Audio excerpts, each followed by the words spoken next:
Ang pagdating ni Locke sa laban, ang muling pagbabalik ni Gadya at ang pagdating ni Nozel upang talunin si Megicula ang ating pag-uusapan ngayon. Kaya naman huwag na natin patagalin pa, come on. Nang makita ni Asta ang bagong anyo ni Noel sobra itong nabilib at sinabi naman ni Noel na si Asta na raw ang bahala sa Reyna, samantalang sinabi naman ni Undine na wala na silang sapat na Saint Magic para kalabanin ng mga zombie na sundalo. Ginamit muli ni Captain Real ang kanyang picture magic upang magpalabas ng kakaibang masterpiece at sinabing kung si Noel daw ay mayroong Saint Stage at si Charlotte naman daw ay mayroong anti-curse magic, kung kaya't ang kanyang gagawin naman daw ay magbibigay siya ng solidong backup para sa kanila. Sinabi naman ni Captain Charlotte na marami pa siyang magagawa sa laban at doon ay gumawa ito ng malaking sibat na gawa sa kanyang magic upang atakihin si Megicula. Wika naman ni Megicula ay habang tumatagal daw ang laban ay mas lalong gumaganda ang pinapakita ng ating mga bida at ginamit niya ang kanyang mga zombie upang ipangsalag sa atake ng dalawang kapitan. Medyo nag-aalala si Captain Real sa pagsugod ni Noel subalit biglang dumating sila upang tumulong at sinabi nito na lilinisin niya daw ang dadaanan ni Noel kung kaya't ipalo lamang daw siya nito. Natuwa naman si Captain Real sa pagdating nila at mas lalo daw siyang gaganahan sa laban, subalit kung may isa pa raw sanang salamangkero ang gumagamit ng kidlat ay mas mainam daw sana ito. Doon ay muling pinakitang nakatayo pa rin si Gadya sa kabila ng malaking pinusala nito at sinabing basically ay dapat daw ay patay na siya at nagpasalamat ito sa mahika ni Captain Real. Tuwang-tuwa din si Asta sa kanyang nakikita dahil napaka-cool naman daw ng pinapakita ng lahat at pagkatapos nun ang dalawang lightning magic user ay nagkita muli at sinabing gawin na raw nila ang dapat gawin. Sa pagsugod nila Gadya at Locke ay mapapansin natin ang napakaraming magic circle sa paligid na siyang pumapatay sa lahat ng kanilang madaanan hanggang sa maabot na nga nila si Megicula at wasakin ito. Subalit wala silang kakayahan na wasakin ang puso ni Megicula kung kaya't naroon si Noel na handang hiwain ito, ngunit nakaharang ang barrier ng Devil at sinabing kahit hindi pa kumpleto ang kanyang katawan ay hindi niya akalaing aabutin niya ang kalagayan niya ngayon.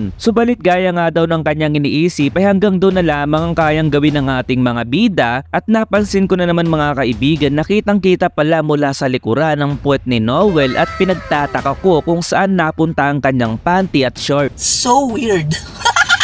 Nang makorner na si Noel ay handa na siyang tusukin ng blood magic ng Devil, pero sa hindi inaasahang pagkakataon ay lumabas ang isang pamilyar na magic at sinabing sino raw ba si Megicula upang magpakitang muli sa harap ng kanyang pamilya at doon ay pinakita si Captain Nozel na may katagang wala kang idea kung gaano ko katagal hinihintay ang pagkakataong itong magkita tayong muli. Pinakita ang nakaraan kung saan ang batang Nozel ay nasaksihan ng naging laban ng kanyang ina at pagkatapos daw malagyan ng sumpa si Aesir ay walang kaalam-alamang lahat sa nangyari at inakalang ang dahilan ng pagkamatay nito ay dahil sa kanyang panganganak. Nang malagyan daw ng sumpa ang kanyang ina ay tinamaan daw si Nozel ng pangalawang epekto nito na kung sasabihin daw nito ang nangyari ay mamamatay daw ito at kung sino man daw ang nakarinig ay magkakaroon din daw ito ng sumpa kagaya ng kay Nozel na parang isang sakit dahil nakakahawa. Kaya naman hindi raw masabi ni Nozel sa ibang tungkol dito at sinabi ni Aesir na tigilan na raw ni Nozel ang kanyang ginagawa sapagkat kung ipagpapatuloy daw nito ay maaari siyang malagay sa peligro. Hindi raw madaling maging malakas agad wika ni Aesir pero wag daw mag-alala si Nozel dahil sigurado raw siya na pagdating ng araw ay magiging malakas din sila na mas malakas pa sa kanya kung kaya't mabuhay daw ito. Pagkalipas daw ng isang taon ay walang nagawa si Nozel kundi ang panoorin ng kanyang ina at simula noon ay wala siyang ibang naisip kundi ang magpalakas at lumakas para maipagiganti niya ang kanyang ina at mga kapatid. Si Solid at Nebra daw ay lumalakas habang tumatagal subalit hindi raw sapat ito upang ipangtapat sa kagaya ni Vanica, samantalang si Noel naman daw ay hirap sa pagkontrol ng kanyang magic kung kaya't mas mainam daw na isang tabi na lamang ito. Kaya naman nakapag-decide si Nozel na maging cold ang treatment niya kay Noel upang mailayo ito sa panganib sapagkat para sa kanya ang pumatay sa kanyang ina ay siya mismo dahil wala siyang nagawa sa mga panahon na yon. Ngayon daw ay nagpapasalamat daw si Nozel sa lahat ng Magic Knight na nasa kanyang paligid sapagkat sa wakas daw ang lahat ng kanyang kinikimkim ay ibubuhos niya sa gagawin niyang pag-atake at doon ay nagpakawala ito ng maraming Mercury Magic. Subalit wika naman ni Megicula na nakakatouch naman daw ang kanilang pagkikitang muli subalit wala daw siyang ganong klaseng emosyon. Naalala ni Nozel ang sinabi ni Aesir na tinataglay niya ang lakas ng bakal at flexibility ng tubig at wag daw akalain ni Megicula na maharang nito ang kanyang atake at napansin ng Devil na hindi maharang ng kanyang blood magic ang atake ni Nozel. Sunod-sunod na pag-atake ang ginagawa ni Nozel sa natitirang katawan ni Megicula subalit wika ng Devil na gaya daw ng kanyang inaasahan inaasahan ay hindi kayang wasakin ni Nozel ang puso ng isang Supreme Devil at na-realize din ni Nozel sa mga oras na yun ang kanyang pagkakamali na ginawa kay Noel noon sapagkat kailangan daw pala nilang maging malakas pareho at doon mga kaibigan ay nagawang hiwain ni Noel ang hiwa ni Megicula, mali ang puso ni Megicula at sinabing nagawa daw siyang talunin ng isang taong hindi sumusuko sa laban. Habang nawawala si Megicula ay sinabi nito na mukhang nagkamali daw siya sapagkat kahit naging maingat at naisip na hindi siya matatalo ng isang tao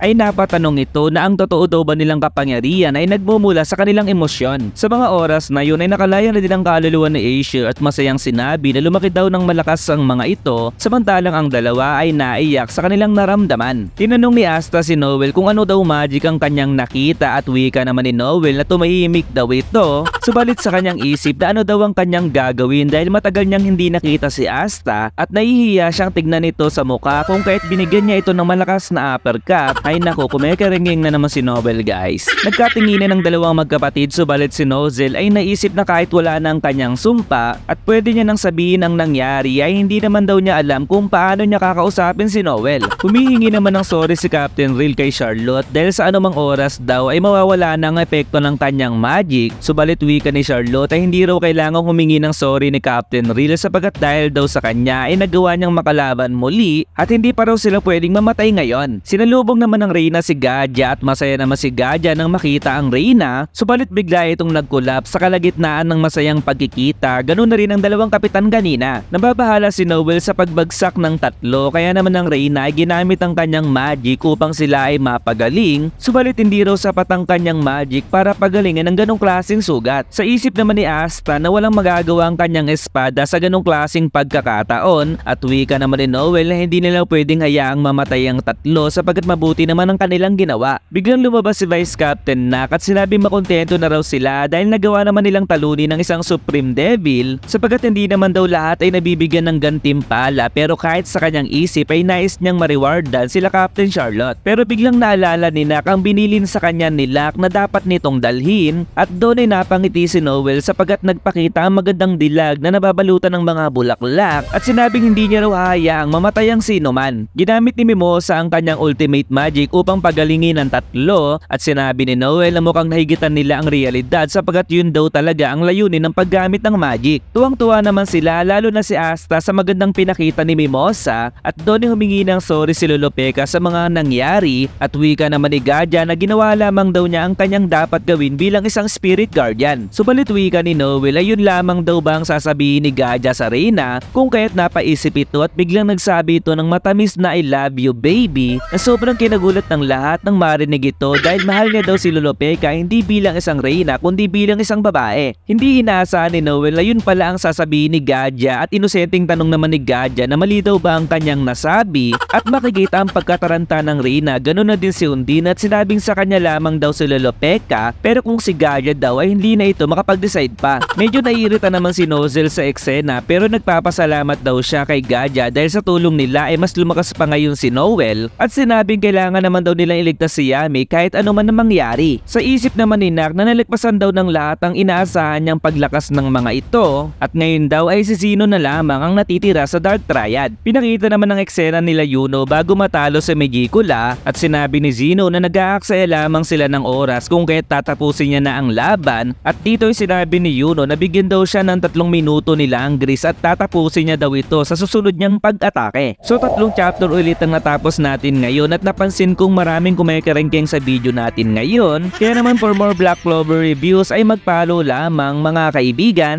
Goodbye!